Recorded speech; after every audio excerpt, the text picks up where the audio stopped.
மாலை வணக்கம் சொல்லலாமே. இன்னைக்கு ரொம்ப ஹாப்பியான ஒரு மொமெண்ட்ல வந்திருக்கோம். ஸோ ஒரு அற்புதமான நாள். இன்னைக்கு ஒரு முப்பெரும் விழா. இன்னைக்கு மிஸ்டர் அழகர் செந்தில் அவர்கள் வந்து அவரை பத்தி நிறைய பேசலாம். ஏன்னா ஒரு சமூக போராளி. எங்கெல்லாம் வந்து யாரு பிரச்சனை அப்படின்னு சொன்னா அந்த இடத்துல எல்லாம் நிற்கக்கூடிய ஒரு அற்புதமான மனிதர். எல்லா விதமான அதாவது இப்படிதான் இருக்கணும் அப்படின்னு ஒரு எடுத்துக்காட்டா வாழக்கூடிய ஒரு பர்சன் மிஸ்டர் அழகர் செந்தில் அவர்கள். இன்னைக்கு இந்த முப்பெரும் விழால முதல் விழா அவருடைய பிறந்த நாள் விழா. வயசு என்னன்னு நம்ம கேட்க வேண்டாம். ஏன்னா எப்பவுமே உற்சாகமா ஓட்டிட்டு இருக்கவங்களுக்கு என்றைக்குமே 16 தாண்டினத சரித்திரமே இல்லை. அதனால அவருக்கு முதல்ல இங்க இருக்கக்கூடிய நம்ம எல்லாம் ஒரு வாழ்த்து சொல்லிடுவோம். So happy birthday mister Alagar Senthil sir. Happy birthday wishes, வாழ்த்துக்கள். ஸோ முதல் விழா அதுதான். ஏன்னா ஒவ்வொருத்தருக்குமே பிறந்த நாள் விழாவை நிறைய பேர் ஹாப்பியா கொண்டாடுறது இல்லை. சில பேர் எல்லாரையும் கேட்டீங்க அப்படின்னா என்ன விழா ஏதோ பிறந்தோம் ஏண்டா பிறந்தோன்னு இருக்கு அப்படிலாம் யோசிப்பாங்க. பட் நான் சொல்லுவேன் அப்படிலாம் சொல்லவே கூடாது இல்லையா. ஏன்னா இன்னைக்கு கடவுளுடைய பிறப்பிலேயே ரொம்ப அற்புதமான ஒரு பிறவி அப்படின்னா அது மனித பிறவி தான். அப்படிதானே ஒத்துக்கிறோம் இல்லையா?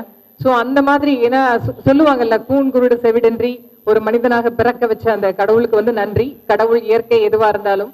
ஸோ அப்படிப்பட்ட நமக்கு இந்த வாழ்க்கையை கொடுத்த அந்த இறைவனுக்கு வந்து ஒவ்வொரு வருஷம் அந்த இயர் முடியும் போது நம்ம நன்றி சொல்லி ரொம்ப சந்தோஷமா அதை கொண்டாடணும் அப்படிங்கிறது வந்து நானுமே பொதுவா எல்லாருக்குமே சொல்லக்கூடிய ஒரு விஷயம். ஸோ முதல் விழா. இரண்டாவது வந்து என்ன விழா அப்படின்னா 10 ஆண்டு காலம் அவர் வந்து சோசியல் சர்வீஸ் அப்படிங்கிறது வந்து இன்னைக்கு ரொம்ப கம்மி. எல்லாருமே சுயநலமா யோசிச்சுட்டு இருக்கக்கூடிய ஒரு காலகட்டத்துல பொதுநலமா பொதுமக்களுடைய பிரச்சனைகளை தலையிட்டு அதனால பல பிரச்சனைகளை சந்திச்சு அந்த பிரச்சனையை தீர்ப்பதற்கு மீண்டும் பல பிரச்சனைகளுக்குள்ள போய் இப்படி பல பிரச்சனைகளுக்கு நடுவுல இருக்கக்கூடிய அவருக்கு வந்து அவருடைய தனித்திறமையை பாராட்டி அவருடைய சமூக அந்த சேவையை பாராட்டி, ஏன்னா அவ்வளவு சாதாரண விஷயம் கிடையாது.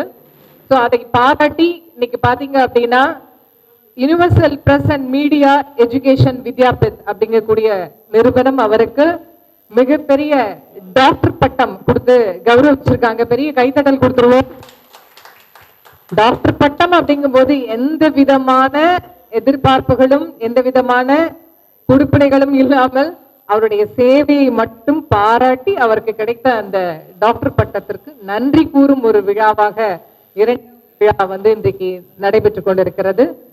அப்புறம் 3வது என்ன அப்படின்னா பிளட் பேங்க் எல்லாம் பார்த்திருக்கோம். யாருக்காவது ரத்தம் குறைஞ்சிச்சு இல்லை அப்படின்னா உடனே பிளட் பேங்க் அங்கங்க நம்ம கால் பண்ணி இருக்கா, இந்த வகை குரூப் இருக்கா, இந்த குரூப் ரத்தம் இருக்கா, பி இருக்கா, பி பாசிட்டிவ் இருக்கா அப்படிலாம் கேட்கிறோம். ஆனா அப்படிலாம் இல்லாமல் இவர் வந்து புது விதமாக ஒவ்வொருத்தருடைய ரத்தம் எந்த வகையான பிரிவு அப்படிங்கிற ஒரு டேட்டா பேஸ் அதை வந்து ஏன்னா இந்தியாவில் முதல் முறையாக இதை வந்து எந்த விதமான ரத்த வகை அப்படின்னு ரத்த பிரிவு அப்படிங்கிறத எடுத்து டோட்டல் மக்களுடைய அந்த டேட்டா பேஸை வந்து கலெக்ட் பண்ணி அதற்கான ஒரு அமைப்பை உருவாக்கும் ஒரு விழாவாக 3வது விழா இன்றைக்கு ஆரம்பமாயிருக்கிறது. இன்னைக்கு நமக்கு ரொம்ப ஈஸி இந்த டேட்டா பேஸ் இருந்துச்சு அப்படின்னா அந்தந்த ஏரியால நம்ம கேட்கலாம். ஏன்னா சில அரிதான வகை ரத்த பிரிவுகள் இருக்கு. நம்ம சொந்தக்காரங்களே இருப்பாங்க, நம்ம ஃப்ரெண்டே இருப்பாரு, A1 நெகட்டிவ் ரத்தம் கிடைக்குமா அப்படின்னா அவரே வச்சிருப்பாரு. ஆனா எதுக்கு ஒரு பாட்டில் போச்சுன்னா அதை திரும்ப நம்ம கொண்டு வரதுக்கு ரொம்ப டைம் எடுக்கணும், அந்த காலம் மாதிரி யோசிச்சுட்டு இருப்பாங்க. அப்போ நமக்கு அந்த டேட்டா பேஸ் இருந்துச்சு அப்படின்னா நம்ம ஈஸியா யாரோட வேணாலும் கனெக்ட் பண்ணி அந்த பிரிவை நம்ம வந்து பார்க்க முடியும். ஸோ அதுதான் நம்மளுடைய 3வது விழாவினுடைய ஆரம்பம் இன்று. ஸோ இந்த முப்பெரும் விழா மிக சிறப்பாக நடைபெற உங்கள் ஒத்துழைப்பு இல்லாமல் நிச்சயமாக அது நிறைவேறாது. உங்கள் அனைவருக்கும் எங்களுடைய பட்டிமன்ற குழுவின் சார்பாக வாழ்த்துக்களையும் வணக்கங்களையும் நான் தெரிவித்துக் கொள்கிறேன். ஸோ இன்றைக்கு வந்து முதல் நிகழ்வாக பட்டிமன்றம் அப்படிங்கிறது வந்து நம்ம நிறைய வித்தியாசமான தலைப்புகள் எல்லாம் கேள்விப்பட்டிருப்போம். ஆனா இன்னைக்கு ஒரு வித்தியாசமான தலைப்பு என்ன அப்படின்னா சமூக சேவை செய்யக்கூடிய சமூக ஆர்வலர்களுக்கு இந்த சொசைட்டில இந்த ஸ்டேட்ல இந்த கண்ட்ரியில இந்த சூழ்நிலையில பாதுகாப்பு இருக்கிறதா இல்லையா, இதுதான் கொஸ்டின். சரியா? இதுல என்ன வேற ஜட்ஜா போட்டிருக்காங்க. வந்தோடனே மிரட்டினாங்க, இல்லைன்னு சொல்லிட்டு நீங்க வெளியே போயிட முடியாதுன்ட்டாங்க. இன்னொரு டீம் என்ன சொல்றாங்க, இருக்குன்னு சொல்லிட்டு நீங்க வெளியே போயிட முடியாதுன்னு இருக்காங்க. அப்புறம் அண்டர் கிரவுண்ட்ல வேற வந்து கொடுத்தாங்க, அது சரியா வரல. ஏன்னா அந்த நோட்டெல்லாம் நமக்கு ரொம்ப கம்மியா இருந்த மாதிரி இருந்துச்சு. அதனால இப்ப எனக்கு பாதுகாப்பு இருக்கா அப்படிங்கறத நீங்க தான் முடிவு பண்ணணும். ஓகே, சோ பாதுகாப்பு இருக்கிறது அப்படிங்கிறதுக்காக ரைட் சைட்ல இருக்காங்க, பாதுகாப்பு இல்லைன்னு சொல்லுவாங்க லெஃப்ட் சைட்ல இருக்காங்க. இவங்களை பத்தின ஒரு இன்ட்ரோடக்ஷன் நான் சொல்லிடுறேன். நீங்க ஒரு கைத்தட்டல் கொடுக்கலாமே, நல்லா தட்டலாம், ஸ்ட்ராங்கா தட்டலாம். ஓகே, இருக்கிறது பாதுகாப்பு இருக்கு அப்படின்னு சொல்லி ஸ்ட்ராங்கா இங்க 2 பேர் பாருங்க, இவ்வளவு தெம்பா உட்காந்துருக்காங்க பாருங்க. பாதுகாப்பு ஏன்னா என்ன அவ்வளவு மிரட்டி வச்சிருக்காங்க ரைட் சைட்ல. ஓகே, சோ இவங்க வந்து காளீஸ்வரி சிவகுமார் அவர்கள். இவங்களை பத்தி சொல்லணும் அப்படின்னா நல்ல ஒரு ஆங்கரிங் பண்ணக்கூடிய ஒரு ஆங்கர், பட்டிமன்ற பேச்சாளர், நிறைய பட்டிமன்றங்கள்ல வந்து அவங்க பேசியிருக்காங்க. அப்புறம் வந்து பாத்தீங்க அப்படின்னா சோசியல் ஆர்கனைசேஷன்ல நிறைய இன்வால்மெண்டோட ஒர்க் பண்ணக்கூடியவங்க. நாட்டு சேவை தான் வீட்டு சேவை அப்படின்லாம் அந்த மாதிரி வரக்கூடிய லேடிஸ் ரொம்ப கம்மி. ஸோ எந்த ஒரு விஷயம் எடுத்தாலும் அதுல வந்து முன்னால நின்று ஜெயிக்கணும் அப்படிங்கக்கூடிய ஒரு மனப்பான்மை இருக்கக்கூடிய ஒரு லேடி அவங்க. ஸோ அவங்கள வந்து இந்த பட்டிமன்றத்துக்கு உங்களுடைய கரகோஷத்தோடு நான் வரவேற்கிறேன். வெல்கம் காளீஸ்வரி சிவகுமார். ஸோ அடுத்தது இந்த பக்கம் 2வது இருக்கக்கூடிய பர்சன் பாத்தீங்க அப்படின்னா மிஸ்டர் பாண்டியராஜன் முத்துசுவாமி. ஸோ அவர் வந்து பாத்தீங்க அப்படின்னா அவரும் ஒரு பட்டிமன்ற பேச்சாளர் தான். கேண்ட்ரெக்ஸ் அப்படிங்கிற கம்பெனியோட இந்தியாவோட country manager, sales manager, country manager. அப்போ கண்டிப்பா நான் அவர் சொல்றதை கேட்டுதான் ஆகணும். ஏன்னா கண்ட்ரியே கேக்குது அப்படின்னா நான் இங்க ஓரமா உட்காந்துருக்கேன். ஸோ நான் கேட்டுதான் ஆகணும். அவர் மிரட்டினதான் என்னால இன்னும் டைஜஸ்டே பண்ண முடியல. ஓகே, ஸோ அவர் வந்து பாத்தீங்கன்னா பட்டிமன்ற பேச்சாளர், அப்புறம் வந்து நல்ல பொதுமக்களோட வந்து இணைஞ்சு அவங்களோட பிரச்சனைகளை கேட்கக்கூடிய, செவிமடுத்து கேட்கக்கூடிய ஒரு பர்சன். எல்லா ஒரு நல்ல நிகழ்வுகளையும் தன்னை வந்து ஈடுபடுத்தினா நிறைய பேர் வந்து நமக்கு என்ன அப்படின்னு இருப்பாங்க. அந்த மாதிரிலாம் இல்லாமல் எல்லா நிகழ்ச்சிகளிலும் ஒரு ஈடுபாட்டோட நம்மளை வந்து இன்வால்மெண்டோட அதுல வந்து ஈடுபட்டு அந்த செயலை வந்து சிறப்புற செய்யக்கூடிய ஒரு மிகச்சிறந்த பேச்சாளர், மிகச்சிறந்த என்ன சொல்றது நல்ல மனிதர். ரொம்ப இப்ப நீங்க பேசுறத பார்க்காதீங்க, நான் 1 நிமிஷம் தான் அவரோட பேசினேன். அந்த 1 நிமிஷத்துல வந்து எந்த அளவுக்கு ஒரு காமெடியா சில விஷயங்களை கொண்டு போக முடியும் அப்படிங்கிறத பார்த்துட்டு கண்ட்ரி மேனேஜர் இப்படி இந்த பக்கம் இந்த மாதிரியா அப்படின்னு ஒரு திரும்ப பார்க்க மாதிரி இருந்துச்சு. ஸோ அதனால நீங்க அந்த ஒரு கண்ணோட்டத்தோட நீங்க அவரை பார்க்கலாம். ஸோ அவரை வந்து பாதுகாப்பு இருக்கிறது அப்படிங்கிற ஒரு தலைப்புல பேசுறதுக்காக நான் அழைக்கிறேன் உங்களுடைய தண்டர் அப்ளாஸோட. சரியா? Welcome mister Pandiarajan Muthuswami sir. Okay, so என்னுடைய இடது பக்கம் இருக்கவங்க வந்து சமூக ஆர்வலர்களுக்கு வந்து பாதுகாப்பு இல்லை அப்படிங்கிற தலைப்புல பேச வந்திருக்காங்க. சரியா? இல்ல அப்படிங்கறத ரொம்ப உறுதியா இருக்காங்க. அவங்களை பார்க்கும்போது தெரியும் பாருங்க, இருக்கு நான் சொல்ல வந்திருக்கீங்க, உங்க என்ன நடத்திட்டு இருக்குன்னு உங்களுக்கு தெரியுமான்னு கேட்கிற ஒரு கண்ணோட்டம் இருக்கு பாருங்க. இதுல தலைமை பொறுப்புல இருக்கக்கூடியவர் வந்து மதுரைக்குரிய மிஸ்டர் ரமேஷ் ஜி அவர்கள் இங்க உட்கார்ந்து இருக்காங்க. அவங்களை பத்தி சொல்லணும் அப்படின்னா பல மேடைகள் கண்ட மிகப்பெரிய மனிதர். பல மேடைகள், அதான் நீங்க வயசுல நான் சொல்லல, வயசுல என்னைக்குமே அவர் யங் தான். பல மேடைகள்ல கண்ட பெரியவங்கன்னா நிறைய பேச திறமை உண்டு, நிறைய விஷயங்களை எடுத்து சொல்லக்கூடியவர். எந்த ஒரு விஷயமா இருந்தாலும் ஆணித்தரமா, எந்த ஒரு விஷயமா இருந்தாலும் ஆதாரபூர்வமா, நல்ல கவனமா பாருங்க, ஆதாரபூர்வமா ஆணித்தரமா பேசக்கூடிய ஒரு பர்சன். சோ அரசியல் களம் கண்டவர், பொதுமக்கள் சேவைக்காக தன்னுடைய வாழ்க்கையை அர்ப்பணித்த ஒரு மிகப்பெரிய மனிதர் அவர். சோ அவரை வந்து இல்லை அப்படிங்கிற தலைப்புல பேசி தலைமையேற்று நடத்துவதற்காக நான் உங்கள் சார்பாக உங்கள் பாராட்டுகளோடு அவரை வந்து வெல்கம் பண்றேன். கைத்தட்டல் கொடுத்துடலாம்.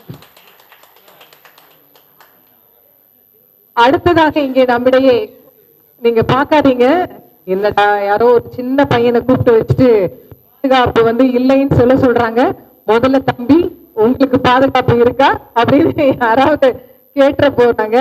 சோ சார் ஓம் பிரகாஷ் சொல்லுவாங்கல்ல, மூர்த்தி கீர்த்தி பெருசு அப்படின்னா, அது என்ன ஒரு பழமொழி, அது மூர்த்தி சிரிச்சாலும் கீர்த்தி பெருசு, கடுகு சிரிச்சாலும் காரம் பெருசு அப்படின்னா இருக்குல்ல. சோ அந்த ஒரு பழமொழிக்கு ஏற்ற ஒரு பெரிய பெரிய மனிதர் அப்படின்னு சொல்லலாம். ஏன்னா பேச்சுல பல பட்டிமன்ற மேடைகளில் தன்னுடைய வாத திறமையால் மக்களை கவர்ந்த ஒரு இளைய தலைமுறையினர் பிரிவை சேர்ந்த ஓம் பிரகாஷ் அவர்கள் சொந்தமா ஹாஸ்பிட்டல் ரன் பண்ணிட்டு இருக்காங்க. பொதுமக்களுடைய சேவையில தன்னை அர்ப்பணித்தவர், அரசியல் களம் கண்ட ஒரு தம்பி. சோ அவர்களையும் இந்த மேடைக்கு நான் வந்து வெல்கம் பண்றேன். உங்களுடைய கைத்தட்டலோடு நான் வந்து வெல்கம் பண்றேன். ஒரு பெரிய பாராட்ட கொடுக்கலாம், நல்ல கைத்தட்ட கொடுக்கலாமே. கை தட்டுறது வந்து யோகான்னு சொல்லுவாங்க. இப்ப நீங்க வீட்டுல போய் உட்கார்ந்து கை தட்டி பாருங்க, நீங்க ரூம்ல உட்கார்ந்து தனியா கை தட்டி பாருங்க. வீட்டுல சொல்லுவாங்க, நான் அப்பவே நினைச்சேங்க, இந்த பிள்ளை வெளியில போகும்போது நினைச்சேன், நைட்டு 7 மணிக்கு போச்சு, அவர் எப்ப பிறந்த நாள் கூப்பிட்டாரு, என்ன நடந்துச்சுன்னே தெரியல, வந்து வீட்டுக்குள்ள உட்காந்து கையை தட்டிட்டே உட்காந்துருக்கான் அப்படிம்பாங்க. கரெக்டா? ஆனா கூட்டத்து நடுவுல தட்டும் போது பாருங்க, ஒரு எனர்ஜி இருக்கும், நம்மளுடைய பிளட் சர்க்குலேஷன் ஃபாஸ்டா இருக்கும், நல்ல ஒரு எக்ஸைட்மெண்ட் இருக்கும். நீங்க கை தட்டும் போது உங்களுடைய அந்த ஹார்மோன்ஸ் பாத்தீங்கன்னா மகிழ்ச்சியான ஒரு ஹார்மோன்ஸ் வந்து நம்ம பாடியில வந்து சுரக்கும். சோ அதனால வியாதிகள் எல்லாம் கம்மியாகும். அதனால தான் இன்னைக்கு வந்து பீச்ல எல்லாம் அந்த லாஃபிங் டீம் அப்படின்னு ஒண்ணு வச்சு சிரிச்சுட்டே இருக்காங்க. பாத்திருக்கீங்களா? கை தட்டிட்டே இருப்பாங்க, சிரிச்சுட்டே இருக்காங்க. ஹலோ, பாத்திருக்கீங்களா? நீங்க எல்லாம் ஒரு மாதிரியாவே பாத்துட்டு இருக்கீங்க. மைக்க கொடுத்துறேன் நானு. இப்பொழுது பாதுகாப்பு சமூக ஆர்வலர்களுக்கு இன்னைக்கு நம்ம வந்து களத்துல இறங்கி ஹெல்ப் பண்றோம், சோசியல் ஆக்டிவிட்டியில பண்றோம், ஒரு உதவி செய்யறோம். ஆனால் அந்த மாதிரி இருக்கக்கூடிய ஆர்வலர்களுக்கு பாதுகாப்பு என்றும் இல்லை அப்படிங்கிற தலைப்புல அந்த டீமோட தலைவர் மிஸ்டர் ரமேஷ் ஜி அவர்களை இல்லை, ஆமா,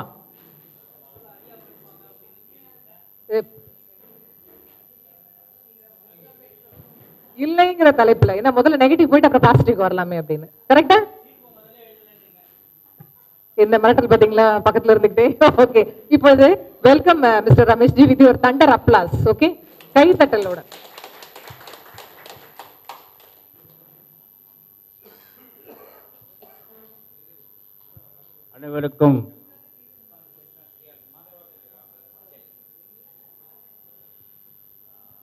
அனைவருக்கும் இந்த மாலை நேர வணக்கங்களை தெரிவித்துக் கொள்கிறேன். மிகவும் அருமையான ஒரு நிகழ்வு. ஒரு கொண்டாடப்பட வேண்டிய நபர், சமுதாயத்திலே விழிப்புணர்வு ஏற்பட வேண்டும், சமுதாயத்திலே ஒரு லஞ்ச லாவண்யமற்ற ஒரு சமுதாயமாக இது மாற வேண்டும், சட்டத்தை மதிக்கின்ற குடிமக்களாக ஒவ்வொருவரும் திகழ வேண்டும், அதற்கு நான் முன்னுதாரணமாக இருப்பேன் என்று தன்னுடைய வாழ்வை அர்ப்பணித்துக் கொண்டு நம்முடைய பகுதியில் மட்டுமல்லாமல் தமிழகம் முழுவதும் தன்னுடைய பிராபல்யத்தை பிரகாசிக்க செய்திருக்கின்ற நண்பர் அழகர் செந்தில் அவர்களுடைய இந்த பிறந்த நாள் விழாவிலே இந்த பட்டிமன்ற தலைப்பை கொடுத்தமைக்காக அவருக்கும் நன்றி சொல்லி, இந்த அவருடைய பிறந்தநாள் விழாவை சிறப்பிப்பதற்காக வந்திருக்கின்ற தங்களுடைய நேரத்தை எல்லாம், தங்களுடைய இதர பணிகளை எல்லாம் ஒதுக்கி வைத்துவிட்டு ஒரு நல்ல மனிதர், மாமனிதர், அவருடைய இந்த பிறந்தநாள் நிகழ்விலே நாம் கண்டிப்பாக இருக்க வேண்டும் என்று நேரம் ஒதுக்கி வந்திருக்கின்ற உங்கள் அத்தனை பேருக்கும் எனது சிறந்தார்ந்த வணக்கங்களை முதற்கண் தெரிவித்துக் கொள்கிறேன். திரு அழகர் செந்தில் அவர்களுக்கு எங்களது பட்டிமன்ற குழுவினுடைய சார்பாக மனமார்ந்த வாழ்த்துக்களையும் பாராட்டுக்களையும் தெரிவித்துக் கொள்கிறேன். அழகர் செந்தில் அவர்கள் ஒரு பன்முக கலைஞர். அவர் வெறும் சமூக சேவகர் மட்டும் கிடையாது, ஒரு மிகச்சிறந்த ஒரு ஜோதிட நிபுணர், ரெய்கி நிபுணர், இன்னும் பல பேருக்கு பலவிதமான ஆலோசனைகளை வழங்கக்கூடிய மிகச்சிறந்த சில பணிகளை எல்லாம் செய்து கொண்டிருப்பவர். இது எல்லாவற்றிற்கும் நடுவே சமுதாயத்தின் மீது மிகப்பெரிய ஒரு மரியாதையும் அக்கறையும் கொண்டு இந்த சமுதாயத்திலே ஒரு லஞ்ச லாவண்யமற்ற சமூக பொறுப்புணர்வு கொண்ட குடிமக்களாக ஒவ்வொருவரும் திகழ வேண்டும் என்பதற்காக அவர் தன்னுடைய வாழ்க்கை ஒரு முன்மாதிரியாக செயல்படுத்திக் கொண்டிருக்கிறார். அவருக்கு நாம் அத்தனை பேரும் பாராட்டுகளை தெரிவிக்கின்ற வகையிலே மிக கரகோஷம் எழுப்ப வேண்டும் என்று உங்களை வேண்டி விரும்பி கேட்டுக்கொள்கிறேன். இப்போ நேரடியாக நம்ம தலைப்புக்கு வந்துடலாம். ஏன்னா அவர் பர்த்டே பேபி, அந்த பர்த்டே பேபிக்கு வாழ்த்து சொல்ல வேண்டியது நம்முடைய கடமை. அதனால அது இப்போ நமக்கு கொடுத்துருக்கிற வேலை, இந்த பட்டிமன்றத்தில் சமூக சேவகர்களுக்கு பாதுகாப்பு இருக்கிறதா இல்லையா, உங்களுக்கும் எல்லாருமே சேர்ந்து ஒரு தீர்ப்பு இருக்கணும் எழுதிட்டீங்க இல்லை அப்படின்னு சொல்லி. ஏன் இல்லை அப்படிங்கிறதுக்கு சில விஷயங்களை மட்டும் நான் சொன்னேன்னா நீங்க ஆமா சரிதான் அப்படின்னு நீங்களும் ஒத்துக்குவீங்க, அம்மாவும் ஒத்துக்குவாங்க. நான் சில விஷயங்கள் மட்டும் சொல்றேன். ரொம்ப எல்லாருக்குமே 10 நிமிடம் தான் நேரம் கொடுத்துருக்காங்கன்னு நினைக்கிறேன். ஒரு சில கருத்துக்கள் மட்டும் நான் உங்களுக்கு சொல்றேன், நல்லா யோசனை பண்ணி பாருங்க. யார் சமூக ஆர்வலர்கள்னா யார்? முதல்ல சமூக ஆர்வலர்கள் வேலை வெட்டி இல்லாம சும்மா தெரிஞ்சிட்டு இருக்கிறவனா? அவனுக்கு குடும்பம் இல்லையா, குழந்தைங்க இல்லையா, அவனுக்கு ஒரு குடும்ப பொறுப்பு இல்லையா, ஒரு தேசிய பொறுப்பு இல்லையா, எதுவுமே இல்லாம சும்மா சுத்திட்டு இருக்கிறவனா சமூக ஆர்வலரா இருக்கான்? கிடையாது. பலவிதமான பணிகளுக்கு இடையே இந்த சமூகத்தை பற்றி அக்கறை கொண்டு இந்த சமூகத்தின் மீது தான் வைத்திருக்கின்ற அளவு கடந்த பாசத்தின் காரணமாக, அன்பின் காரணமாக இந்த சமுதாயத்திலே இந்த சமூகத்திலே ஏதேனும் ஒரு சிறிதளவாக ஒரு மறுமலர்ச்சி ஏற்பட வேண்டும், அதற்கு நான் காரணியாக இருக்க வேண்டும் என்று சுயநலத்தை தூரமா எடுத்து வச்சுட்டு பொதுநலத்தோடு வெளியே வருந்தவர் தான் சமூக ஆர்வலர் இல்லையா? ஏதாவது மாற்று கருத்து இருந்தா நீங்க தயவு செஞ்சு சொல்லலாம். சுயநலத்தை ஒதுக்கி வச்சுட்டு ஒரு பொதுநலத்துக்காக தன்னுடைய வாழ்க்கையை சில பல தியாகங்களை செய்து வாழ்ந்து கொண்டு போய் ஒரு சமூக ஆர்வலரா இருக்கான். ஆனா அவனுக்கு இந்த சமுதாயம் கொடுக்கக்கூடிய அங்கீகாரமும் பாதுகாப்பும் எந்த அளவுக்கு இருக்குங்கிறது நான் ஒரு சில சம்பவங்களை மட்டும் நான் உங்களுக்கு சொல்றேன். உங்களுக்கு சொன்ன உடனே உங்களுக்கு எல்லாம் புரிஞ்சிடும், எல்லாருமே கற்பூரம். பாருங்களேன், சமீபத்திய நிகழ்வுகளை மட்டும் நான் சொல்றேன். தமிழகத்தில் இந்த டாஸ்மாக் அப்படின்னு சொல்லி ஒரு பெரிய பிரச்சனை ஓடிட்டு இருக்கு, எல்லாருக்கும் தெரியும். இதுக்கு யார் காரணம், எப்படி எல்லாம் இந்த டாஸ்மாக் தமிழகத்தில் ரொம்ப அதிகமா வந்தது, இதை பத்தி எல்லாம் ரொம்ப விரிவா பேசலாம், அதுக்கான நேரம் இது இல்லை. ஆனா ஒரு விஷயம், ஆனா இந்த டாஸ்மாக் வேண்டாம் அப்படிங்கிறதுக்காக குறிப்பாக ஆலயங்களுக்கு பக்கத்துல, இந்த பள்ளிக்கூடங்களுக்கு பக்கத்துல இங்கெல்லாம் இந்த டாஸ்மாக் பல இடங்கள்ல இருக்கு. இந்த மாதிரியான டாஸ்மாக் கலாச்சாரத்தை ஒழிக்கணும். ஒரு பள்ளிக்கூடத்துக்கு பக்கத்தில் இது இருக்கக்கூடாது. மாணவர்கள் சீரழிந்து போகிறார்கள். ஒரு ஆலயத்துக்கு போறவங்க அவங்களுக்கு போற வழியில அவங்களுக்கு பல விதமான இடையூறுகளை ஏற்படுத்துறாங்க. அந்த மது பிரியர்கள், அவர்களை குடிகாரர்னு சொல்லக்கூடாது, சொன்னா கோச்சுப்பாங்க இந்த காலத்துல. அதனால அவங்க எல்லாம் மது பிரியர்கள். இந்த மது பிரியர்கள்னால பல பேருக்கு பல விதமான ஆபத்துக்கள் வருது அப்படின்னு சொல்லி போராட்டம் நடத்தின பல பேர் உங்களுக்கு தெரிஞ்சிருக்கும். நான் சமீபத்திய உதாரணம் ஒன்று சொல்றேன். திரு சசி பெருமாள் ஒரு காந்தியவாதி இல்லையா, எல்லாருக்கும் தெரியும் இல்லையா? சசி பெருமாள் அவர் கிட்டத்தட்ட 25 ஆண்டு காலமாக தமிழகத்தில் மதுவை ஒழிக்க வேண்டும் என்பதற்காக போராட்டம் நடத்தி தன்னுடைய வாழ்க்கையே காந்திய வழியில் அமைத்துக் கொண்டு இந்த மது ஒழிப்புக்காக போராட்டி கொண்டே இருந்தவர் சசி பெருமாள். நம்ம வள்ளுவர் கோட்டத்தில் தொடர்ச்சியாக 36 நாள் அவர் இருந்தார். தொடர்ச்சியாக எதுவுமே இல்லாம, தண்ணி கூட குடிக்காம எதுவுமே இல்லாம தொடர்ச்சியாக 36 நாட்கள் உண்ணாவிரதம் இருந்தார் இந்த மது ஒழிப்புக்காக, டாஸ்மாக் ஒழிப்புக்காக. அவருடைய நிலைமை என்ன ஆச்சுன்னு தெரியுங்களா அவங்க எல்லாருக்கும்? 2015 வருஷத்துல இதே மாதிரி ஒரு போராட்டத்திற்காக இந்த அரசாங்கம் துளி கூட செவிமடுக்கவில்லை என்கின்ற ஒரு நிலையில அவர் தன்னுடைய கொள்கையில உறுதியாக இருந்து இந்த டாஸ்மாக் ஒழிப்புக்காக நான் என்னுடைய உயிரே போனாலும் பரவாயில்லை அப்படின்னு சொல்லி போராட்டத்தினுடைய உச்சமாக ஒரு 200 அடி டெலிபோன் கோபுரத்து மேல ஏறி நின்று போராட்டம் பண்ணார்.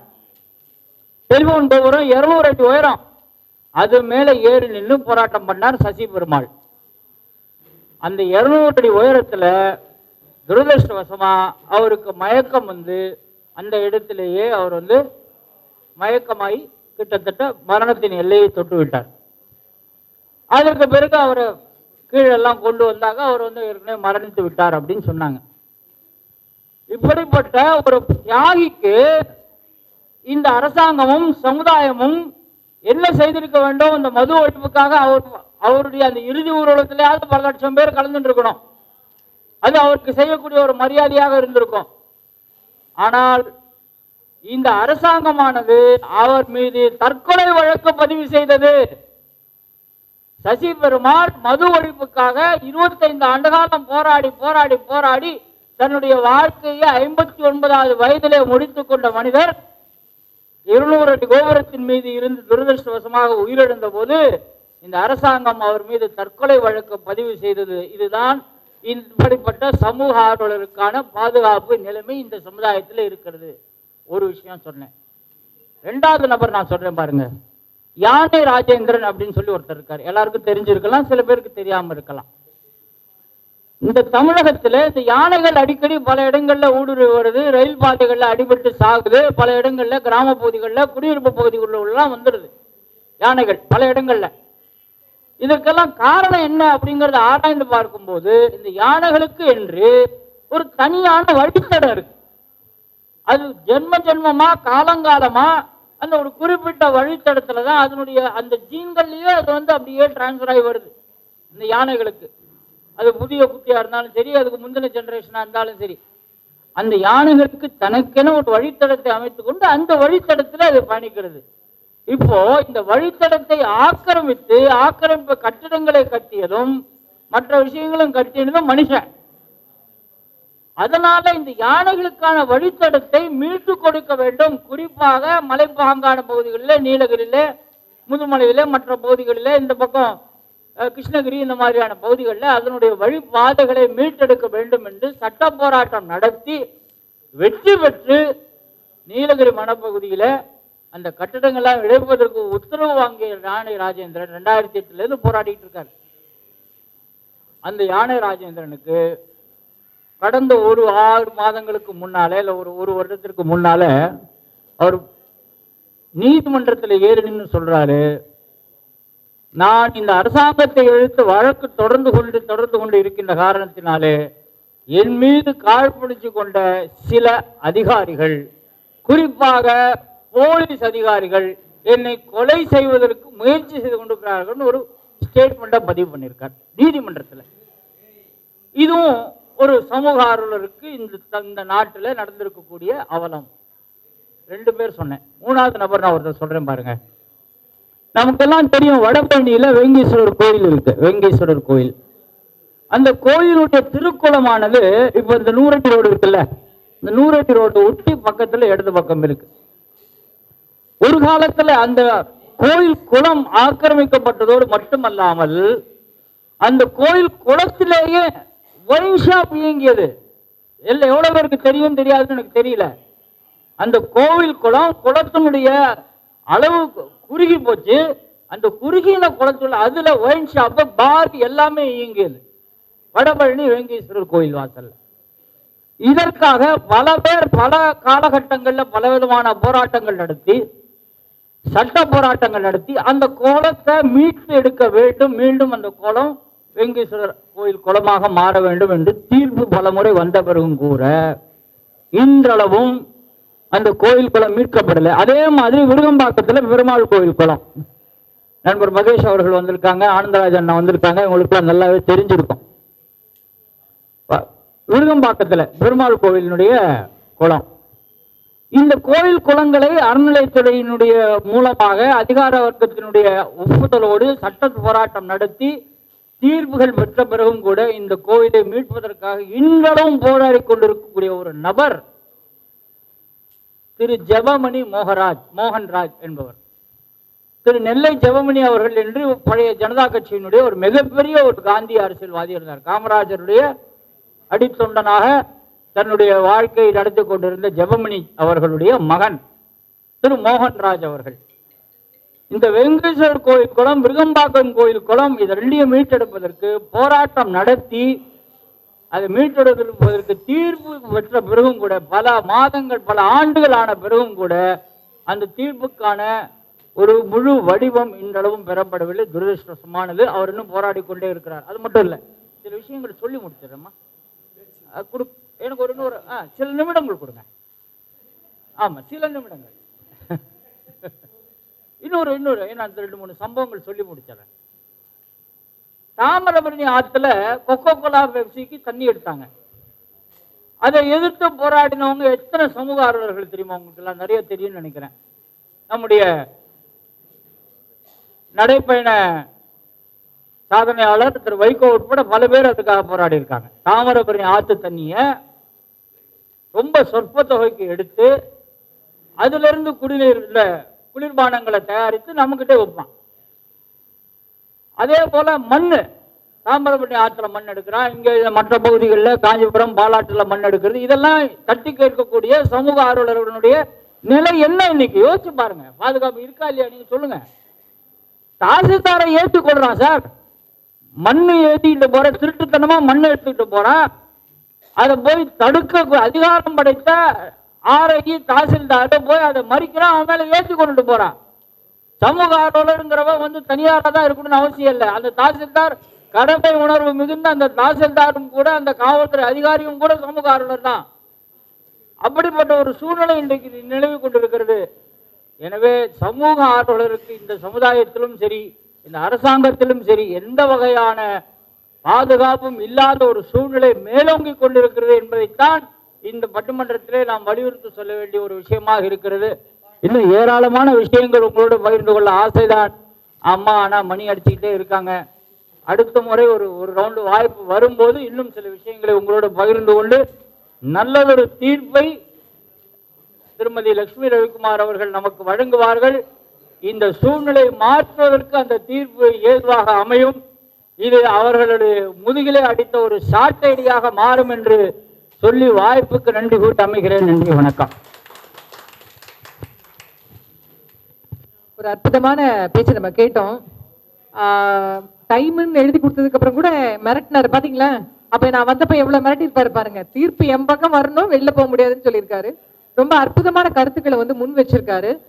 ஏன்னா வந்து யானை ராஜேந்திரன் அவர்கள், ஏன்னா யானைகளுக்கு வழித்தடம், மனுஷனுக்கே இன்னைக்கு வழித்தடம் இல்ல, அந்த அளவுக்கு போயிட்டு இருக்கு. கரெக்டா? சோ அப்படி ஒரு ஆக்கிரமிப்பு போயிட்டு இருக்கு. நிறைய விஷயங்களை வந்து உதாரணம் காமிச்சு சொல்லியிருக்காங்க. நான் திரும்பி அதை உங்களுக்கு சொல்ல வேண்டாம், ஏன்னா நேரம் ஆயிட்டு இருக்கு. இன்னைக்கு வந்து இப்போ வந்து அதாவது சமூக ஆர்வலர்களுக்கு வந்து பாதுகாப்பு இல்லை அப்படிங்கிற பாயிண்ட்ல நிறைய விஷயங்களை வந்து ரமேஷ்ஜி வந்து கோட் பண்ணியிருக்காங்க. ஆனா இந்த பக்கம் வந்து பாதுகாப்பு இருக்கு அப்படிங்கறத வந்து ரொம்ப ஆழமா அழுத்தமா ரொம்ப நேரமா எழுதிக்கிட்டு இருக்காங்க. பேச பேச வேற எழுதிக்கிட்டு இருக்காங்க. எனக்கு என்ன இப்படி எழுதுறாங்களே நானும் பாக்குறேன், தெரியல, ஏன்னா ரொம்ப நுணுக்கமா எழுதுறாங்க.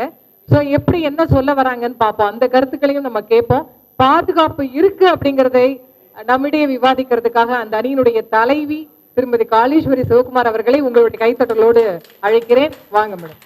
நம்ம சேவை செம்மல் அழகர் செந்தில் அவர்களுக்கு போன்றவர்களுக்கு பாதுகாப்பு மட்டும் இல்லைங்க, பாசத்தை கூட வாரி வழங்குவோன்னு பிறந்த நாளுக்கு வந்திருக்க அத்தனை பார்வையாளர்களுக்கும் அன்பான வணக்கம்.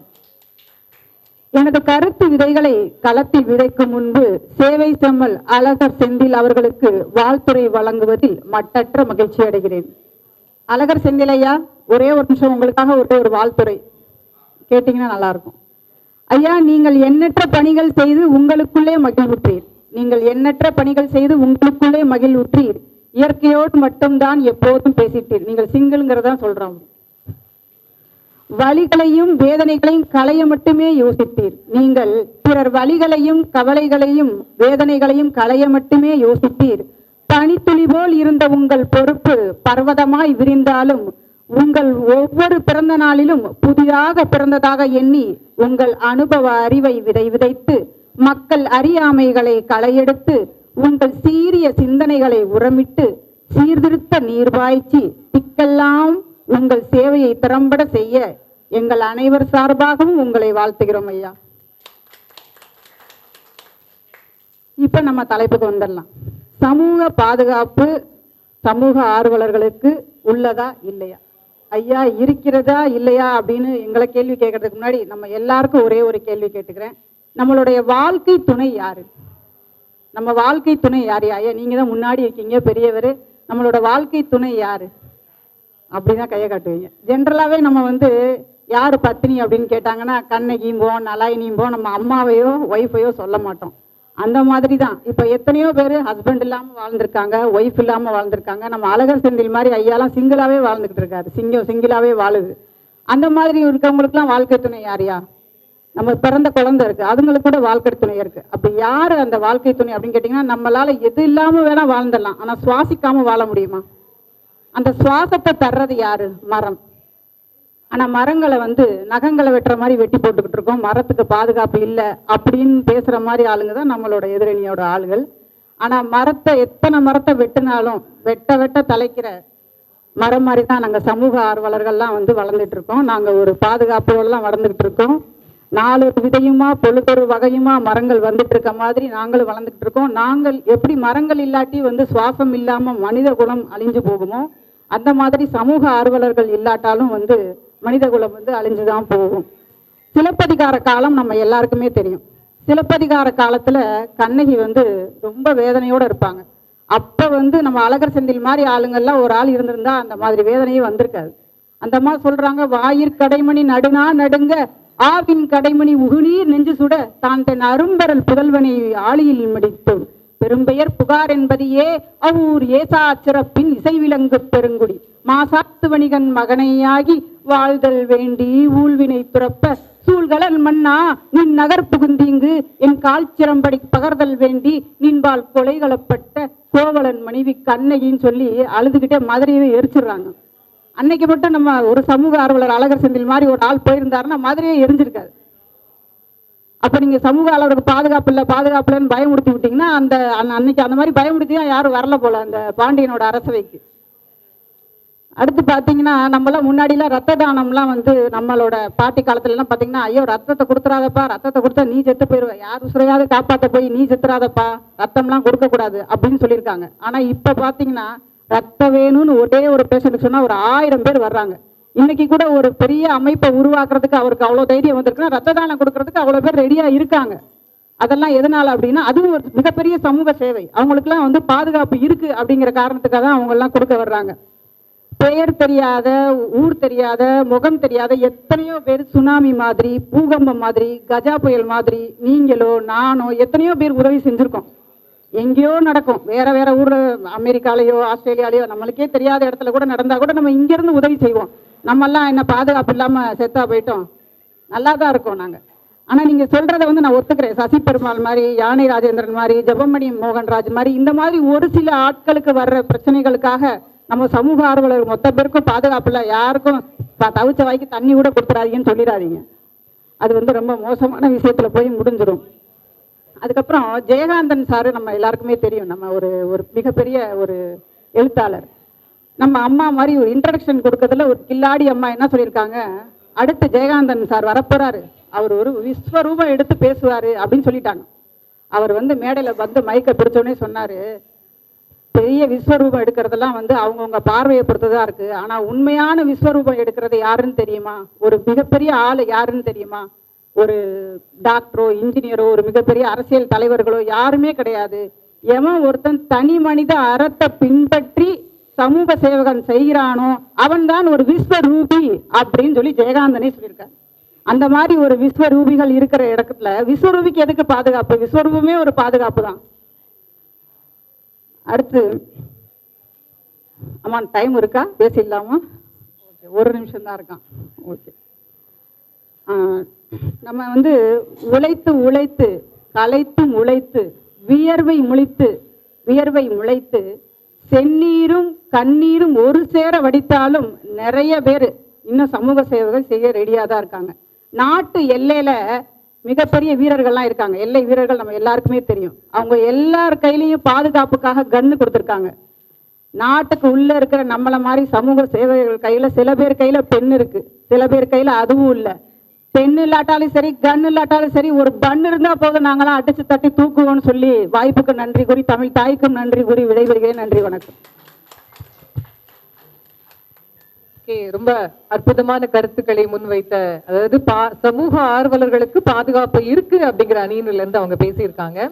ஆக்சுவலா சுனாமியில ஒர்க் பண்ணலாம், அதுக்கப்புறம் வந்து தண்ணி கொடுக்கலாம், இதெல்லாம் வந்து அந்த நம்ம வந்து ஹெல்ப் பண்றோம் அப்படிங்கும்போது ஒரு சமூக சேவை, அதுக்கு கண்டிப்பா எல்லாருமே சப்போர்ட் பண்ணுவாங்க. ஆனா நீ ஏன் ஹெல்மெட் போடாம வந்த அப்படின்னு கேட்டோம்னா, நீ போட்டிருக்கியா அப்படிமா, நீ போட்டா நிக்கிறேன் போ வேலையை பார்த்துட்டு அப்படிங்கிறாங்க. ஏன் நீ போனை பேசிக்கிட்டே போற, செல்போன்ல பேசிக்கிட்டே நீ வண்டி ஓட்டுற அப்படின்னா, உன் வண்டியா ஓட்டுறேன் என் வண்டியை தான் ஓட்டுறேன். ஒரு காலத்துல விவேக் சொல்லுவாரு, நாங்க ரைட்ல சிக்னல்ல போட்டு லெஃப்ட்ல திருப்போம் அப்படிம்பாங்க. அந்த காமெடி நம்ம பார்த்திருப்போம். ரைட் சிக்னல்ல போட்டு லெஃப்ட்ல போவோம் அப்படின்னு, எங்க போனாலும் டேக் டைவர்ஷன் இதெல்லாமே தான். இந்த மாதிரியான பிரச்சனைகளுக்கும் இந்த மாதிரி வந்து ஏரி ஆக்கிரமிப்பு இந்த மாதிரி, ஏன்னா காலையில இடம் இருக்கு, அடுத்த நாள் வந்து பார்த்தா அங்க ஒருத்தர் குடிசை போட்டு உட்காந்துருக்காரு, என்னன்னு கேட்டா டாக்குமெண்ட் எடுத்து காமிச்சிட்டு இருக்காரு. ஸோ இந்த மாதிரியான பிரச்சனைகளுக்கு ஒரு சமூக ஆர்வலர் போய் ஈடுபடும் போது அதுக்கெல்லாம் பாதுகாப்பு இருக்கா இல்லையா அப்படிங்கறத நம்ம இன்னைக்கு ரொம்ப டீட்டெயிலா பேசிட்டு இருக்கோம். ஸோ இவங்க நிறைய பாயிண்ட்டை முன் வச்சாங்க. கண்ணகி ஞாபகப்படுத்துறதுக்கு ரொம்ப நன்றி. ஏன்னா சிலப்பதிகாரங்கள்லாம் மதுரையை எரித்த கண்ணகிங்கிறது சிலையை பார்க்கும்போது இன்னைக்கெல்லாம் பிள்ளைங்க கேட்குறாங்க யாருமா அந்த அம்மா அப்படின்னு, ரொம்ப நேரமா நின்றுகிட்டே இருக்காங்க அப்படின்னு. ஸோ அதனால அப்பப்போ இந்த மாதிரி இலக்கியங்களையும் டச் பண்ணும்போது பட்டிமன்றத்தில் மிக சிறப்பாக இருக்கும். அவங்களுக்கும் நம்மளுடைய வாழ்த்துக்களை தெரிவித்துக் கொள்வோம். இப்போ சமூக ஆர்வலர்களுக்கு பாதுகாப்பு இல்லை அப்படிங்கிற தலைப்புல இப்போ நம்மிடையே பேச வரக்கூடிய ஒரு இளம் புயல், இளம் சிங்கம், பேச்சாற்றலால் எல்லாரையும் கவரக்கூடிய திரு ஓம் பிரகாஷ் அவர்களை உங்களுடைய கரகோஷத்தோடு நான் வரவேற்கிறேன். வாங்க ஓம் பிரகாஷ். அனைவருக்கும் வணக்கம். சமூக ஆர்வலருக்கு பாதுகாப்பு இல்லை, பாதுகாப்பு இல்லை என்ற தலைப்பில் நான் பேச வந்துள்ளேன். தமிழ்நாட்டில் தொடர்ந்து பல இடங்கள்ல பெட்ரோல் குண்டு வெடிப்பு, பட்டப்பகலில் நடு ரோட்டில் வெட்டி கொலை, பள்ளி மாணவி மர்மமான முறையில் மரணம், பெண் குழந்தையிடம் பாலியல் தீண்டல், பெற்ற தந்தை வயதான பெற்றோர்களை நடு ரோட்டில் இறக்கிவிட்ட மகன்கள், இவ்வாறு பிறக்கிற குழந்தையிலிருந்து வயசான முதியோர்கள் வரைக்கும் இந்த சமுதாயத்தை பாதுகாப்பு இல்லை. அப்படி இருக்க இந்த தப்புகள்லாம் தட்டி கேட்கிறாங்க பார்த்தீங்களா சமூக ஆர்வலர்கள், அவங்களுக்கு எப்படி பாதுகாப்பு இருக்கும் நீங்க பேச வேண்டிங்க எனக்கு தெரியல. ஒரு அரசியல்வாதியோ இல்ல ஒரு அரசியல் கட்சியோ தப்பு செஞ்சா உங்களால் தட்டி கேட்க முடியுமா? இல்ல ரோட்ல இறங்கி பேச முடியுமா? இல்ல இந்த மாதிரி மேடை போட்டு பேச முடியுமா? பேசிட்டு போயிட முடியுமா? வீட்டு கல் சேரும்.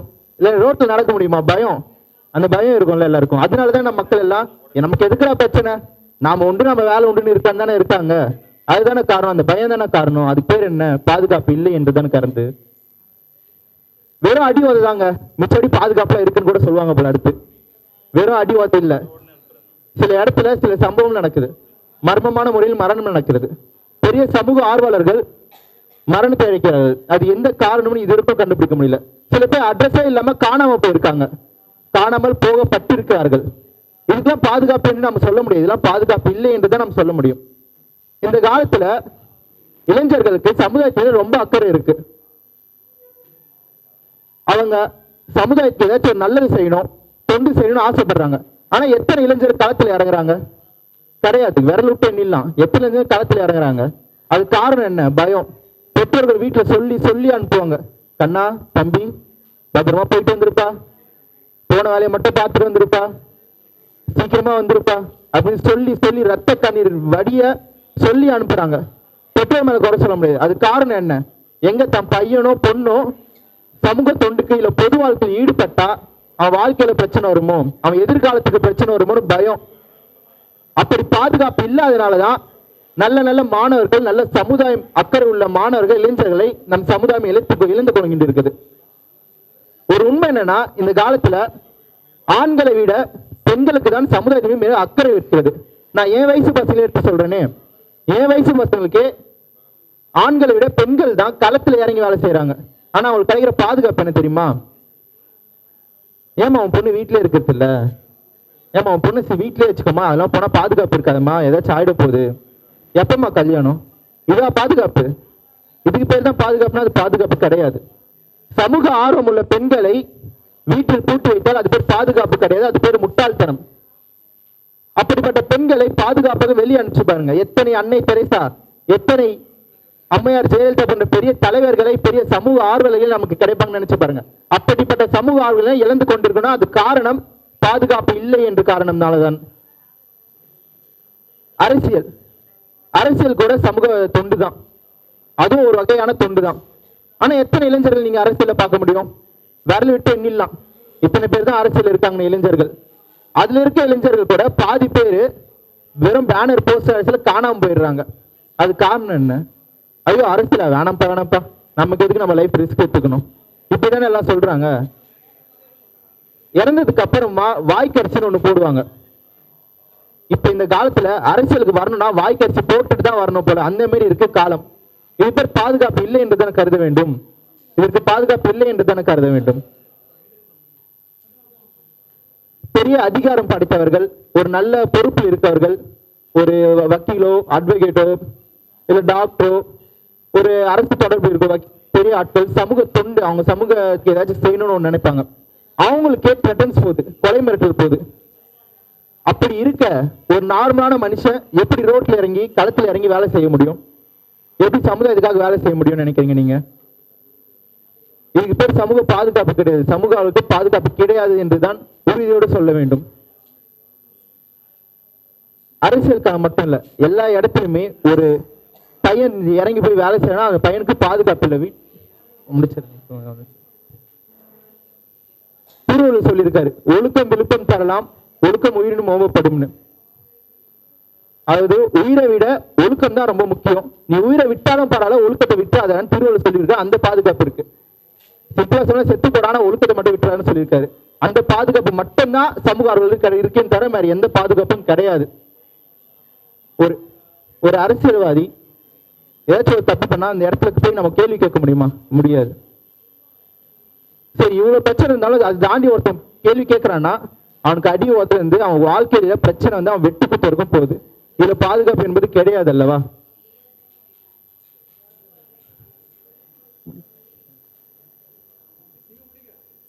ஒரு பழமொழி இருக்கு, நம்ம என்னதான் இவ்வளவு பாதுகாப்பு இல்லாம இருந்தாலும் களத்துல இறங்காம இருந்தா இந்த நாட்டுக்காக போராடிதான் ஆகணும், நாட்டு மக்களுக்காக களத்துல இறங்கிதான் ஆகணும். இருப்பது ஓர் உயிர், அது போக போவது ஓர் முறை, அது நல்ல காரியத்துக்காக போகட்டுமே. இருப்பது ஓர் உயிர், அது போக போவது ஓர் முறை, அது நல்ல காரியத்துக்காக போகட்டுமே என்று சொல்லி என் உரையை முடித்துக் கொள்கிறேன். நன்றி, வணக்கம். ரொம்ப ரொம்ப அழகா வந்து அவருடைய தரப்பு நியாயத்தை வந்து வச்சிருக்காங்க. வீட்டுல பெரியவங்களுக்கு, குழந்தைங்களுக்கு, வெளியில போற பெண் குழந்தைங்களுக்கு எல்லாம் பாதுகாப்பு இல்லை, பையன் வந்து அப்பாவை வெட்டி போட்டாங்க, இப்படி நிறைய விஷயங்களை அவர் கோட் பண்ணி பேசினாரு. அந்த மாதிரி இருக்கும்போது சமூக ஆர்வலருக்கு வந்து எந்த அளவுக்கு பாதுகாப்பு இருக்கும் அப்படிங்கிறதையும் அவர் சொன்னாரு. நிறைய விஷயங்களை நம்மளுமே பார்த்துட்டு இருக்கோம், கேள்விப்பட்டிருக்கோம். நம்மளும் நம்மளுடைய லைஃப்ல போகும்போது நிறைய எதிர்நோக்குறோம் பிரச்சனைகள் எல்லாமே. ஸோ இன்னைக்கு அடுத்ததாக வந்து சமூக ஆர்வலர்களுக்கு வந்து பாதுகாப்பு இருக்கு அப்படின்னு, ஏன்னா ஏற்கனவே 2 பேரும் அவங்க பேசுனதை கேட்டு கொஞ்சம் ஒரு மாதிரி ஆடி போய் இருக்காங்க. நானும் என்ன ஜட்ஜ்மெண்ட் கொடுக்கறதுன்னு தெரியல, நீங்க தான் கொடுக்க போறீங்க. பட் இருந்தாலும் பாண்டியராஜன் சார் வந்து ஒரு கண்ட்ரியோட சேல்ஸ் மேனேஜர், அதனால அவர் ஒரு கெத்தோட தான் உட்கார்ந்துருப்பாரு. கண்டிப்பா அவருடைய பாதுகாப்பு இருக்குங்கிற தரப்பு நியாயத்தை நம்ம வந்து கேட்கலாம். With your thunder applause I am going to invite mister Pandiyarajan sir அவர்கள். Thank you ma'am. அனைவருக்கும் வணக்கம். முதலில் அஷ்டாவதானி ஒரு 8 தனி போட்டிருந்தது அந்த போஸ்டர்ல. திரு அழகர் செந்தில் அவர்களுக்கு என் இனிய பிறந்த நாள் வாழ்த்துக்கள். அதுக்கப்புறம் மேடம், நீங்க வந்த உடனே ஜட்ஜ்மெண்ட் கொடுத்துட்டீங்க. ஏன்னா ரைட்ல உட்காந்துக்கிறது எப்பயுமே right. So judgement is over. இன்னும் இதில் வந்து பேசுறதுக்கு ஒண்ணுமே கிடையாது. ஸோ ஜட்ஜ்மெண்ட் நீங்க கொடுத்துட்டீங்க. ஆமா. அப்போ லாஃபிங் தெரப்பியும் கிளாப்ஸ் பற்றி சொன்னீங்க. லாஃபிங் தெரப்பி பற்றி இன்னொரு பெரிய காமெடி ஒன்று இருக்குது. நீங்கள் எங்கேயாவது பீச்சில் போய் பார்த்தீங்க அப்படின்னா லாஃபிங் தெரப்பின்னு ரவுண்டாக சிரிச்சிட்டு இருப்பாங்க. அதை பார்த்து பல பேர் சிரிச்சிட்டு இருப்பாங்க பின்னாடி இருந்து. அவங்க யாருக்கும் ஸ்வீட்டில் சிரிக்க வாய்ப்பு கிடைக்கல போல, அதனால் அங்கே போய் சிரிச்சிட்டு இருக்கிறாங்க. இன்னொன்று என்னன்னா, கடைசியாக பேசும்போது பார்த்தீங்கன்னா என்ன பேசுனே தெரியாது. இருக்கிற எல்லாத்தையும் மற்றவங்க எல்லாருமே பேசி முடிச்சிருவாங்க. இருந்தாலும் நான் சொல்கிறேன், ஐயா ரமேஷ்ஜி அவர்கள் வந்து ஒரு 5 இன்சிடென்ட் சொன்னார். அந்த 5 இன்சிடென்ட்டில் வந்து பார்த்தீங்கன்னா டாஸ்மாகை பற்றி 2 இருந்துச்சு. ஸோ மது ஒழிப்பில் ரொம்ப ஆர்வமாக இருக்காருன்னு நினைக்கிறேன். சந்தோஷம். ஓம் பிரகாஷ் அவர்கள் சொன்னார், நீங்கள் பொலிட்டிக்கலுக்கு எதிராக வந்து சமூக ஆர்வலராக இருந்து இதாக பண்ண முடியுமா அப்படின்னு ஒன்று கேட்டீங்க. அதுக்கு ஒரு பெரிய ஒரு எக்ஸாம்பிள் ஒன்று இருக்குது, உங்களுக்கு தெரிஞ்சிருக்கும்னு நினைக்கிறேன் நான். Adarsh society scam. இது வந்து மகாராஷ்டிராவில் 2008 ஒரு ஆனந்த்ஜி அண்ட் சிம்ப்ரீத் சிங் 2 பேர் சேர்ந்து ஒரு போட்ட ஆர்டிஐ அப்ளிகேஷன். இந்த அப்ளிகேஷன் வந்து என்ன அப்படின்னா, ஆதர்ஷ் வந்து 6 மாடிக்கு பெர்மிஷன் வாங்கிட்டு பல மாடிகள் 31 மாடிகள் வந்து கட்டி முடிச்சிடுறாங்க. அதுவும் அந்த கட்டிடம் வந்து பார்த்தீங்கன்னா கார்கில் போரில் துணையை இழந்தவர்களுக்கு கொடுக்க வேண்டியது. அந்த கொடுக்க வேண்டிய கட்டிடம், அந்த அப்பார்ட்மெண்ட்டு எல்லாமே வந்து பார்த்தீங்கன்னா அவங்க அரசியல்வாதிகளுக்கும் பெரும் பண முதலாளிகளுக்கும் ஒதுக்கிடுறாங்க. அந்த ஆர்டிஐ அப்ளிகேஷனால அந்த ஸ்டேட்டோட முதலமைச்சர் வந்து ராஜினாமா பண்ற அளவுக்கு போகுது. ஸோ நீங்க பொலிட்டிக்ஸ்க்கு எதிர்த்தாப்புல எதுவும் பண்ண முடியுமான்னு கேட்குறீங்க. அவங்க 2 பேரும் இன்னும் உயிரோட இருக்காங்க, நல்லா இருக்காங்க. இந்த கேஸ் வந்து முடிஞ்சிருச்சு. இது வந்து ஒரு நல்ல ஒரு எக்ஸாம்பிள். பொலிட்டிஷியன்ஸ்க்கு எதிர்த்தாப்புல எதுவும் பண்ண முடியாதுன்னு நீங்க சொல்லிட்டு இருந்தீங்க, அதுக்காக நான் கொடுத்துட்டேன். 2வது வந்து நம்ம வீட்டில் பெண் குழந்தைகள் பிறந்துருச்சு அப்படின்னா எல்லாரும் மகாலட்சுமி பிறந்துருச்சு அப்படின்னு சொல்லுவோம், சந்தோஷமாக அதை படிக்க வைப்போம், வெளியே அனுப்புவோம், அதுக்கு தேவையான எல்லா ஃபீடிங்ஸ் எல்லாமே கொடுத்துருவோம். கொடுத்துட்டு கல்யாணம் பண்ணி முடிச்சதுக்கப்புறம் அப்பாடா அப்படின்னு மூச்சு விடுவோம். ஸோ ஒரு குழந்தைக்கு நம்ம செய்ய வேண்டிய கடமைகளை செஞ்சு முடிக்கிறதுக்கே இவ்வளோ கடினமான ஒரு இலக்காக இருந்ததுன்னா, நேபாளத்தில் அனுராதா கொய்ராலா அப்படின்னு ஒரு 65 வயது லேடி 21 வருடங்களாக 50,000 பெண்கள் ஹியூமன் டிராஃபிக்கிங்னு சொல்லுவாங்க, அதாவது இந்த பாலியல் தொழிலில் ஈடுபடப்பட்ட 50,000 பெண்களை அவங்க மொத்தமாக காப்பாற்றி அவங்களுக்கு எல்லாரும் 50,000 பேர் வீட்லையும் பார்த்தீங்கன்னா விலைக்கேற்றி வச்சிருக்கிறாங்க. இது பார்த்தீங்கன்னா ஒரு சாதாரண ஒரு மனிதர் செய்தது தான். இவங்க எத்தனை பேரோட எதிர்ப்பை மீறி இதை செஞ்சாங்க அப்படிங்கிறது அவங்க ஒரு இன்டர்வியூவில் சொன்னாங்க. அதேமாதிரி பல்லவி கோஷ் அப்படின்ற ஒரு இந்தியன் மும்பையில் வந்த ஒரு லேடி 7,000 பேரை காப்பாற்றிருக்காங்க. 7,000 பெண்களை காப்பாற்றி அவங்களுக்கு நல்ல வாழ்க்கைகள் அமைத்து கொடுத்து அவங்க பாலியல் தொழிலில் ஈடுபட முடியாத மாதிரி செஞ்சுருக்கிறாங்க. இதெல்லாம் எதை எதை எதை எதிர்பார்க்கிறாங்க, மக்களுக்கு நல்லது செஞ்சோம் அப்படின்னா நம்மளுக்கு நல்லது நடக்கும் என்ற ஒரு நம்பிக்கையில் தான். என்னோட பெண் குழந்தை டான்ஸ் கிளாஸ் பரதநாட்டியம் கலைஞர் கற்றுக்கொண்டிருக்கிறார், இன்னும் கற்றுக்கொண்டிருக்கிறார். அப்போ ஒரு 7 வருஷம் இருக்கும். 7 வருஷம் முன்னாடி என் குழந்தையோட தோழியை பார்க்க வேண்டிய சூழ்நிலை. 14 வயது பெண், 9ஆம் வகுப்பு படித்துக் கொண்டிருக்கிறாள். அப்போ அந்த பெண்ணோட தாயார் என்று சொல்றாங்க, அடுத்த வருடம் 10ஆம் வகுப்பு முடித்தவனும் கல்யாணம் செய்து கொடுத்து விடுவேன் என்று சொல்கிறார். நான் விளையாட்டுத்தனமாக சொல்கிறேன், நீங்க இந்த பெண்ணுக்கு கல்யாணம் செய்து கொடுத்தீர்கள் என்றால் உங்களை குழந்தை திருமண சட்டத்தின் கீழ் நான் உங்களை போலீஸ் ஸ்டேஷனில் அழைத்து விடுவேன் அன்று விளையாட்டுத்தனமாக என்று கூறினேன். அந்த தாயார் கொஞ்சம் பயந்து விட்டால் போதும், நான் உண்மையாக சுய நினைத்தாரோ எப்படி சுய நினைத்தாரோ இப்பொழுது அந்த பெண் டிகிரி முடித்து சிடிஎஸ் கம்பெனியில் ஒரு பெரிய நல்ல தொழிலில் வேலை செய்து கொண்டிருக்கிறார். அந்த குழந்தையை பார்க்கும்போது எனக்கு சந்தோஷமாக இருக்கிறது. அன்று நான் 10ஆவது படித்த பெண்ணை காப்பாற்றி விட்டேன் கல்யாணத்தில் நாமல். இன்று அந்த பெண் நன்றாக படித்து ஒரு நல்ல தொழில்நுட்ப வேலையில் இருந்து உலகம் தெரிந்த பெண்ணாக இருக்கும்போது எனக்கு சந்தோஷமாக இருக்கிறது. அதே மாதிரி நீங்க இன்னொரு விஷயம் சொன்னீங்க, பெண்களை வீட்டில் அடக்காதீங்க அப்படின்னு. என்னோட பெண்ணுக்கு நான் எல்லாமே கற்றுக் கொடுத்திருக்கிறேன். அது பிஎஸ்சி சைக்காலஜி 2ஆவது வருடம் படித்துக் கொண்டிருக்கிறது. அது வெளியே எங்கனாலும் சொந்தமாக வெளியே செல்லலாம், போகலாம், வரலாம். என் பெண்ணோட தொலைபேசியில் காவலன் SOS காவல் அதிகாரிகள் வந்திருக்கிறார்கள். காவலன் SOS என்ற ஒரு ஆப் இருக்கிறது. அதை இன்ஸ்டால் செய்து அதை எவ்வாறு உபயோகிக்க வேண்டும் என்று கற்றுக் கொடுத்திருக்கிறேன். எந்த இடத்திலும் சென்றால் பதட்டப்படாதே, எதை பண்ணாலும் பதட்டப்படாதே என்று சொல்லிக் கொடுத்திருக்கிறேன். ஸோ சமூக ஆர்வலருக்கு தேவை நேர்மை, நீதி மட்டுமே. ஸோ அதுவே அவர்களை பாதுகாக்கும். ஸோ எதுக்கு பயம்ன்ற ஒன்று அவசியம் இருக்குன்னு அவசியமே கிடையாது. இன்னொன்று கூகுள் ஒரு தப்பு பண்ணுது. RTI என்று கூகுளில் டைப் செய்தால் இம்மிடியட்லி RTIயால் இறந்தவர்கள் அப்படின்ற மாதிரி தான் வருது, கொலை செய்யப்பட்டவர்கள் அப்படி தான் வருது. ஆக்சுவலாக நல்லது செய்தவர்கள் தேடி பார்த்தா அதை விட அதிகமாக டேட்டா இருக்கிறது, ஆனால் யாருமே அதை தேடி பார்க்கறது இல்லை. அதனால நல்லது செய்யணும்னு முடிவு பண்ணால் தாராளமாக பண்ணுங்க, பாதுகாப்பு இருக்கிறது, உண்மையை நம்புங்கள், போதும், அதுவே பாதுகாப்பாக அமையும். வாய்ப்புக்கு நன்றி கொடுத்தவர்களுக்கு நன்றி, வணக்கம். பாண்டியராஜன் சார் அவருடைய தரப்பு வாதத்தை ரொம்ப அழகா வச்சிருந்தாரு. எதிர்த்தரப்புல என்னெல்லாம் பேசினாங்களோ அந்த பாயிண்ட் எல்லாம் நல்லா நோட் பண்ணி நம்ம அப்படின்னு இருக்கா. கேக்குதா? பின்னாடி ஒண்ணுமே கேட்கலையா? நல்லதான் போச்சு. கேக்குதா? அவங்க பாருங்க இல்லைன்னு சொன்னாங்க. இப்ப ஜட்ஜ்மெண்ட் என்ன சொன்னாலும் அங்க கேட்க போறது இல்லை, ஜட்ஜ்மெண்ட் கொடுத்துடலாம். அப்படியா?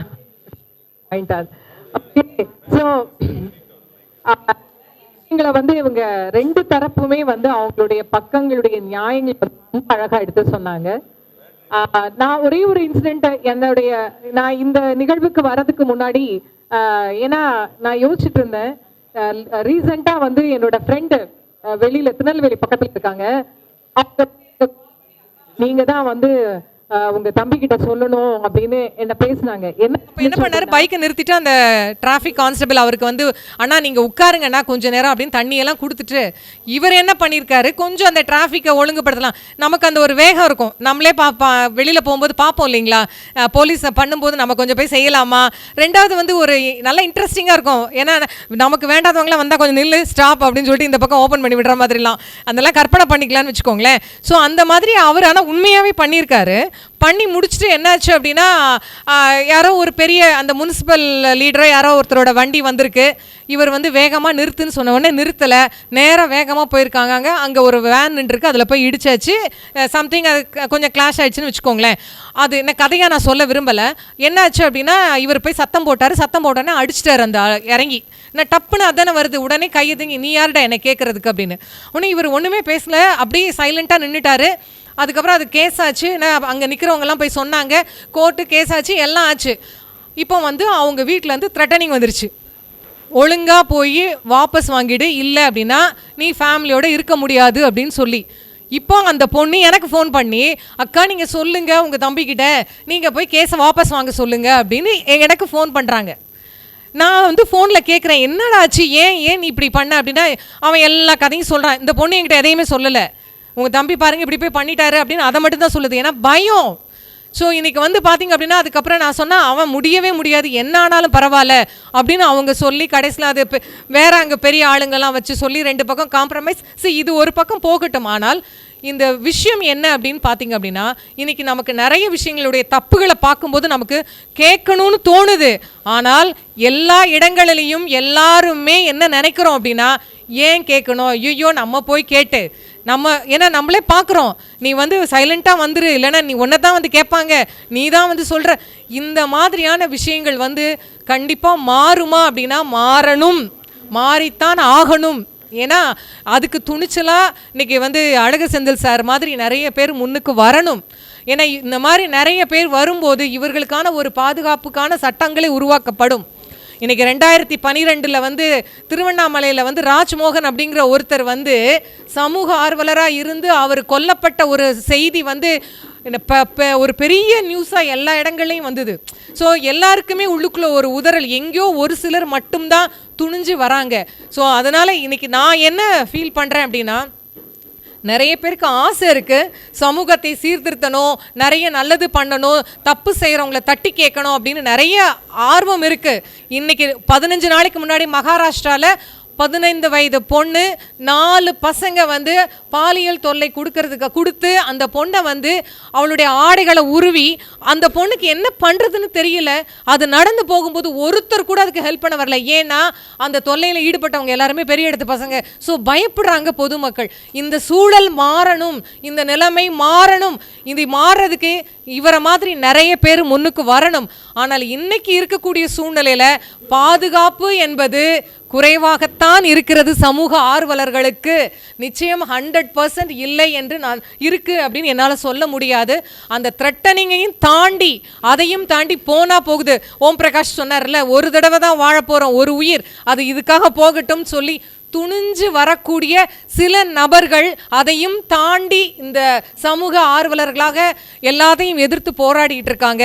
ஸோ அதனால் கண்டிப்பாக இன்னைக்கு வந்து இருக்கக்கூடிய சொசைட்டியில் சமூக ஆர்வலர்களுக்கு பாதுகாப்பு என்பது இல்லை, குறைந்தபட்சம்தான் அப்படிங்கிறதையும் நான் சொல்லி கண்டிப்பாக அது வேண்டும் என்று சொல்லி நம்ம எல்லாருமாம் சேர்ந்து அதற்கு போராடுவோம் என்று சொல்லி இந்த நல்லதொரு தீர்ப்பை நான் உங்களிடையே சமர்ப்பிக்கிறேன். நன்றி, வணக்கம். பிறந்தநாள் விழா காணும் திரு அழகர் செந்தில் சார் அவருக்கு ஒரு பட்டிமன்ற நிகழ்த்தி கொடுத்த அனைத்து உறவுகளுக்கும் நன்றி கூறி பொன்னாடை போர்த்தி அவர்களுக்கு நாம் நன்றி கூறி கரங்களை தட்டி அவர்களை வாழ்த்துவோம்.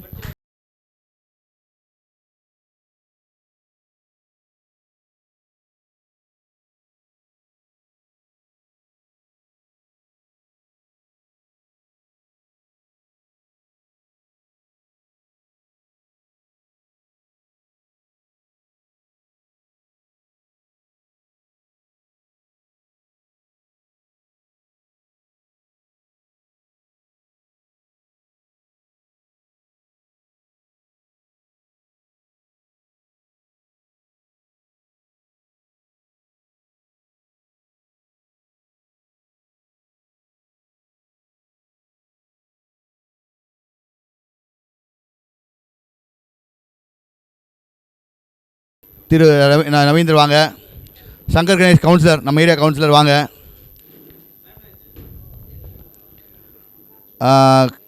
Fire officer Balachandran sir, RPR என் நண்பர் முன்னாடி வாங்க, பாபு சார் முன்னாடி வாங்க.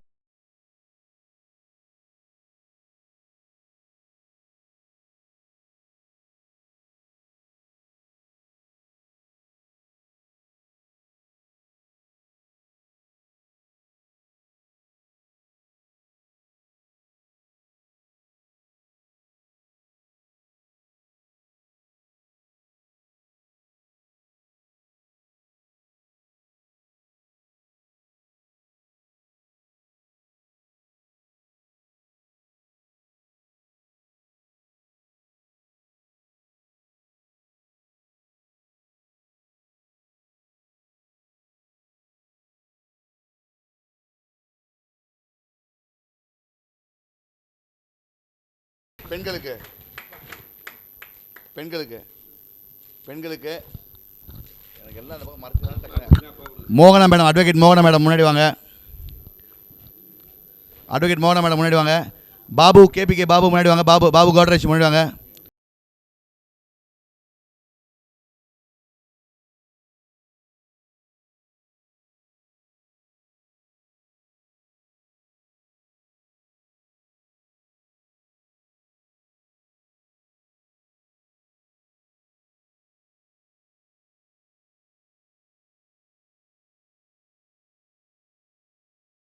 நான் ஒரே ஒரு விஷயம் சொல்லிடுறேன். இந்தாங்க, இதை நீங்கள் கொடுங்க அவங்களுக்கு. சாரி, நீங்கள் கொடுங்க. அதாவது நமக்கு வந்து காலையில் வீட்டில் பெட்டில் எழுந்திரிச்சு உட்காந்து கை தட்டினா நம்ம என்னன்னு சொல்லுவாங்க? நம்ம என்னன்னு சொல்லுவாங்க? பெட்டில் எழுந்திரிச்சு உட்காந்துக்கிறீங்க, கை தட்டினா என்னன்னு சொல்லுவாங்க? என்னன்னு சொல்லுவாங்க உங்களை? எழுந்திரிச்சு உட்காந்தோடனே கை தட்டினா என்ன சொல்லுவாங்க உங்கள் வீட்டில் உங்களை? சரி, நான் ரோட்டில் நடந்து போகிறீங்க, கை தட்டினா நடந்து போனால் பைத்தியம் வாங்க. பாத்ரூம் உட்காந்து கை தட்டினா பைத்தியம் வாங்க. எங்கேயுமே வாய்ப்பு இல்லை கை தட்ட. அப்படி வாய்ப்பு இல்லாத போது நீ கை தட்டினீங்கன்னா உங்களை பைத்தியம் வாங்க. இப்போ வாய்ப்பு கொடுக்குறேன், கை தட்டலனா கரகோஷம். பக்கத்தில் நீங்களே பாருங்கள், கரகோஷம்ன்ற யார் கை தட்டல நீங்கள் பார்த்துங்க. கரகோஷம், 3 1 more கரகோஷம். சிம்பிள். இது ஏன் கை தட்டுறேன்னா, கை தட்டுற 3 விஷயம் இருக்குது. என்னென்னா, நம்ம எனர்ஜியை ரொம்ப டவுன் ஆச்சுன்னா நம்ம சரி பண்ணணும்னு நினச்சிங்க. நீங்கள் கஷ்டமாக இருக்கீங்க, ரொம்ப டஃப்பாக இருக்குது அப்படின்னா கை தட்டிங்கன்னா கொஞ்சம் மனசு இருக்குமாக்குது, ஃப்ரீ ஆகும். 1. 2வது, நல்லா பேசுனாங்கப்பா, அவங்களுக்கு ஒரு கரகோஷம் கொடுக்கணும்ல, அப்பப்போ கொடுக்கல. ஆனால் அவங்களுக்கு ஒரு கரகோஷம் நடுவில் அப்பப்போ சில பேர் தூங்கிடலாம், அவங்களை எழுப்பிடலாம். 2வது பெனிஃபிட். எத்தனை பெனிஃபிட் இருக்குது பாருங்கள்.